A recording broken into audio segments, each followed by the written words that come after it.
ایام بیس کے روزے کیا ہوتے ہیں؟ جی بسم اللہ الرحمن الرحیم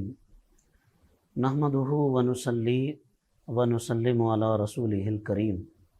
اما بعد فاعوذ باللہ من الشیطان الرجیم بسم اللہ الرحمن الرحیم۔ آپ کا یہ سوال کہ ایام بیس کے روزے کیا ہیں اور ان کی کیا اہمیت ہے، احادیث طیبات میں حضور نبی کریم صلی اللہ تعالیٰ علیہ وبارک وسلم سے متعدد احادیث اس سے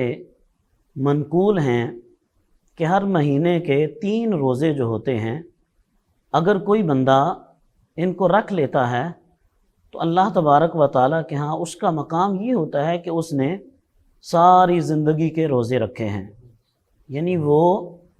صائم الدہر بن جاتا ہے۔ صائم کہتے ہیں روزہ رکھنے والے کو، اور دہر کا مطلب ہے زمانہ۔ اور یہ 3 روزے ایام بیس کی مناسبت سے، یعنی چاند جب اپنے پورے جوبن پہ ہوتا ہے،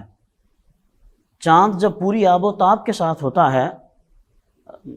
چاند کے اعتبار سے، قمری کیلنڈر کے اعتبار سے، کہ جس کو ہم چاند کی تاریخ کہتے ہیں، اسلامی کیلنڈر کی تاریخ کہتے ہیں، تو اس کے اعتبار سے